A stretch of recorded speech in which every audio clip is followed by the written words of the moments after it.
कितनी महिलाएं हमारे यहाँ की भी एक बहन है हमारी माचलपुर की, बड़ा बढ़ चढ़ के नारेबाजी, बढ़ चढ़ के स्टेटमेंट। बहन माचलपुर में तो पोर्टल खुलवा ले, पोर्टल तो माचलपुर में बंद है। आदि नगर पालिका की महिलाओं को लाडली बहना योजना का लाभ नहीं मिल रहा, पर नहीं, कांग्रेस कार्यालय में प्रदर्शन, कांग्रेस कार्यालय प्रदर्शन करेंगे। हमें तो मालूम ही नहीं था कि एक वहां करेंगे, नहीं तो करने भी नहीं देते और आने भी नहीं देते। जानकारी लगी, मैं भी बिहार चला गया। 30 तारीख को ये सब हुआ, 21 तारीख को ज्ञापन दिया, 22 को मैं बिहार चला गया। मेरी वोट का अधिकार यात्रा में मैंने सब कार्यकर्ताओं से कही तक मैं आपकी जवाबदारी मेरी बिहार की बची हुई। पर इतना प्रदर्शन, इतना डायलॉग बाजी, अब हमें दिखाने की बारी आई है। 20 तारीख को हम एक प्रदर्शन रख रहे हैं साथ, और उसी के लिए आज की मीटिंग हमने मेन रूप से बुलाई।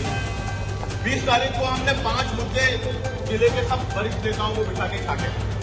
एक मुद्दा है फसल बीमा का, जो सही साठ रूप से नहीं मिला। एक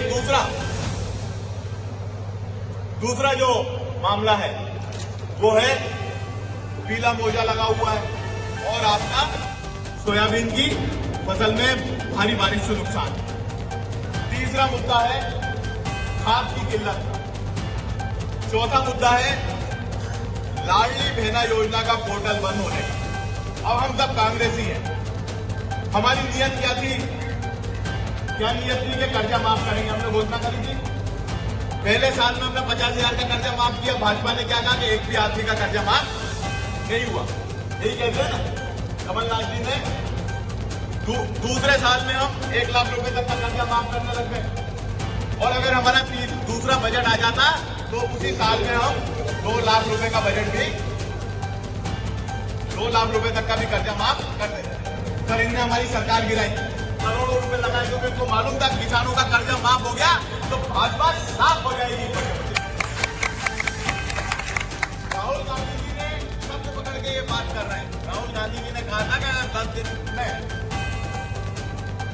योजना लागू नहीं हुई तो मैं मुख्यमंत्री बदल दूंगा।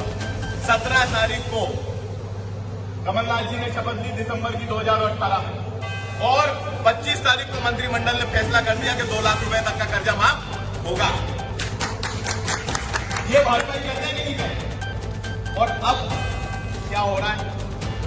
शिवराज सिंह को नाच कूद के कह गए कि 3,000 रुपए देगा मामा तुम्हारा, 3,000 रुपए देगा मामा तुम्हारा।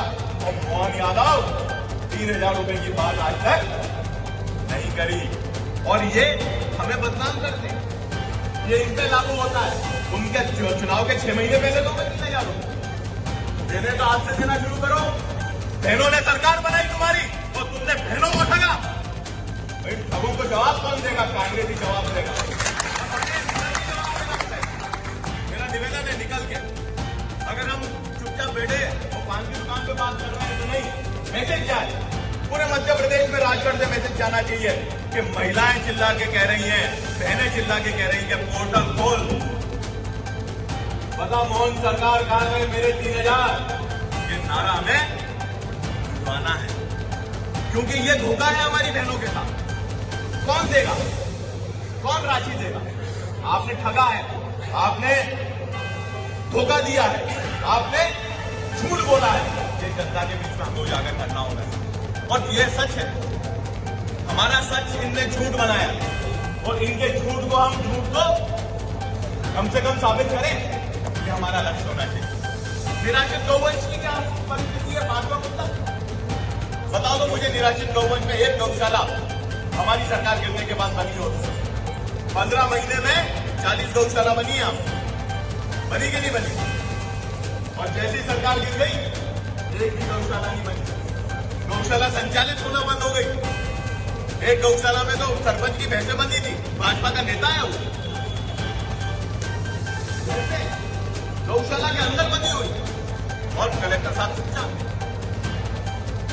अब कलेक्टर साहब ने भी रिपोर्ट जारी करी। मैं किसी का आरोप नहीं लगा रहा, मैंने तो लिस्ट नहीं की। मुझे बताइए कि मुख्यमंत्री तीर्थ दर्शन यात्रा गरीब लोगों के लिए बनी। बेशक मैंने जांच करी, वैसे एक ने कहा तो उसमें माननीय विधायक जी की पत्नी ज्योत्सना दांगी जी का नाम भी लिखा हुआ है, हजारीलाल दांगी। दूसरे नाम पे लिखा है सरदार भाई श्री हजारीलाल दांगी, निवासी काशी के। एक का लिखा निवासी चीरापुर। बहुत बढ़िया। मैंने पूछा कि क्या ये महिलाएं जा सकती है? उन्होंने बोला साहब आयकर दाता का नियम है, आयकर दाता आयकर दाता नहीं होना चाहिए। हो सकता है सरदार भाई जी क्योंकि वो आयकर दाता ना हो, मान सकता हूँ।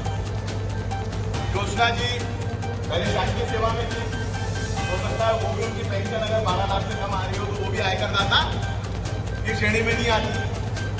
पर प्रमुख व्यवसायी इंदिरा मुंद्रा जी का भी नाम, जो भारतीय जनता पार्टी की पदाधिकारी है, उनका भी नाम है। और एक कॉमन सेंस की बात है कि क्या माननीय विधायक जी को, जो स्वयं विधायक है, उनमें को पूरा पक्का है क्योंकि वो आयकर दाता है, वो आयकर दाता है, तो वो आयकर दाता होने के बाद क्या उनको और माननीय विधायक होने के बाद क्या अपनी पत्नी को सरकारी योजना में ले जाना चाहिए? और अपन को लीड किया गया, ये अपना जमीन देता है क्या, गवा देता है क्या हमारा जमीन? पर ठीक है, उनने चयन किया, वो लीड मेरे पास व्हाट्सएप पे आई, मैंने देखा, मैंने बोला इसका भी मुद्दा उठाएंगे जब मौका आएगा। पर बढ़िया अजीब सी बात, मैं किसी की आलोचना नहीं कर रहा, मैं बात कह रहा हूं कि क्या ये शोभा देता है? विचार जनता को करना है कि क्या ये शोभा देता है? और यही बात हम आप लोगों के बीच में सब लोग मिलकर करना है। आज भ्रष्टाचार चरम सीमा पर है कि नहीं है, ये बात। अब जैसे ही गौ माता की बात आती है, भाजपा ये बोलती है,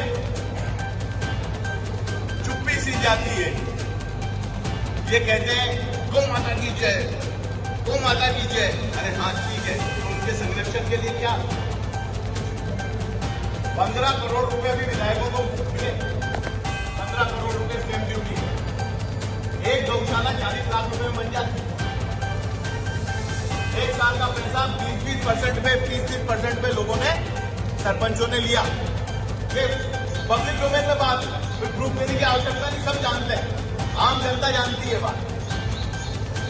बस वो काम कितना हो रहा है उसकी हम जांच कराएंगे, उस स्टेप पे भी आएंगे कि ये 15 करोड़ में जो सरपंचों को पैसा मिला, इस 15 करोड़ में एक्चुअल जमीन पे काम कितना हुआ, मूल्यांकन तो पूरा हो गया होगा, पर एक्चुअल मेजरमेंट के हिसाब से कितना काम हुआ ये भी देखेंगे। अगर ये प्रूफ मांगेंगे तो हम ये देखेंगे। पर मेरा आपसे निवेदन है, एक विचार करो कि 15 करोड़ में अगर ये अपने नेताओं की जेब भरने की जगह गौ माता का आसरा बना देते तो सही में गौ माता की जेब होती कि नहीं होती? ये विषय है सर, इन विषयों के ऊपर हम घेराव कर रहे हैं।